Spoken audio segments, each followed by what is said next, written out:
Laid back and kicking it, let's head back to the studio. Here's Rod. Welcome back to the show, everybody. Talking Stanley Cup playoffs, talking football earlier. Randy Robert Rath writes in, he says, it's hard to get into hockey when we should be watching CFL football. Mindset shift. Think about what you want. Maybe you're happy missing CFL football, but we've talked about it on this throughout the summer. You can wallow in what isn't or celebrate what is. The choice is yours. It's easy to get into hockey because there is no football. That's the way you would think. You would think. Coming back on that, but first a sports update. The Winnipeg Jets chase a second straight win over the Calgary Flames today. Winnipeg tied its opening round best-of-5 Stanley Cup Series at a game each with a 3-2 victory on Monday. Elsewhere, the Leafs and Canucks can tie their respective series with Game 2 wins. Today, Connor McDavid scored 3 times to power the Edmonton Oilers past the Chicago Blackhawks 6-3. That tied the best-of-5 qualifying series 1-1. In other action, Pittsburgh down Montreal 3-1 to tie their set at a game each.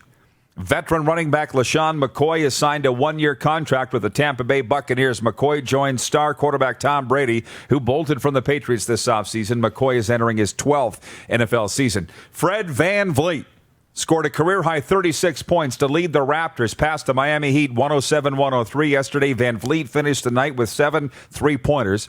Toronto 2-0 since NBA action resumed last week. The Blue Jays open a series in Atlanta against the Braves. Toronto had the weekend off after their set with the Philadelphia Phillies was postponed. Toronto will start Matt Shoemaker while the Braves will go with lefty Max Fried.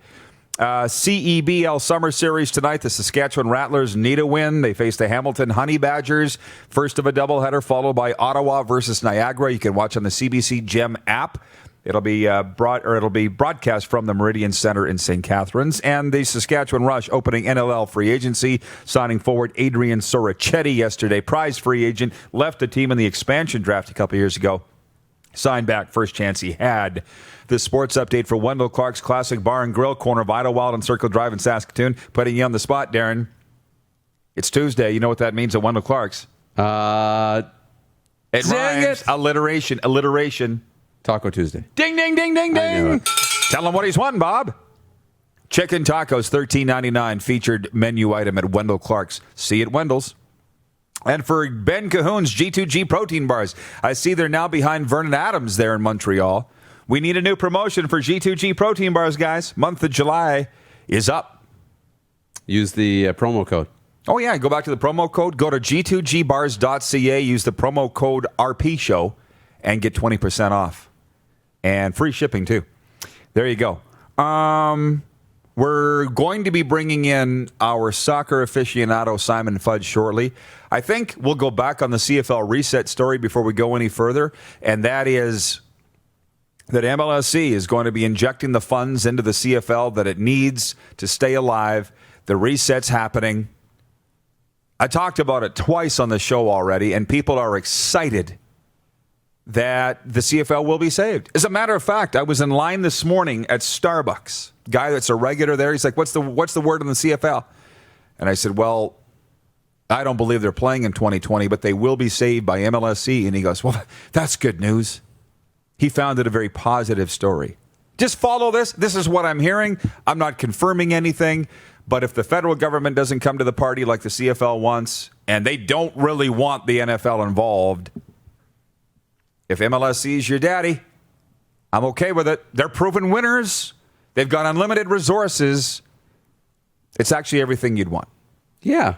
Canadian entity. They've got some good history, deep pockets. I think it's great. We know football is strong in the West in terms of fan support and things like that. Can always be better. We can always continue to grow. But to have that interest level out east a little bit to help really start to invigorate the football community out there, I think is big.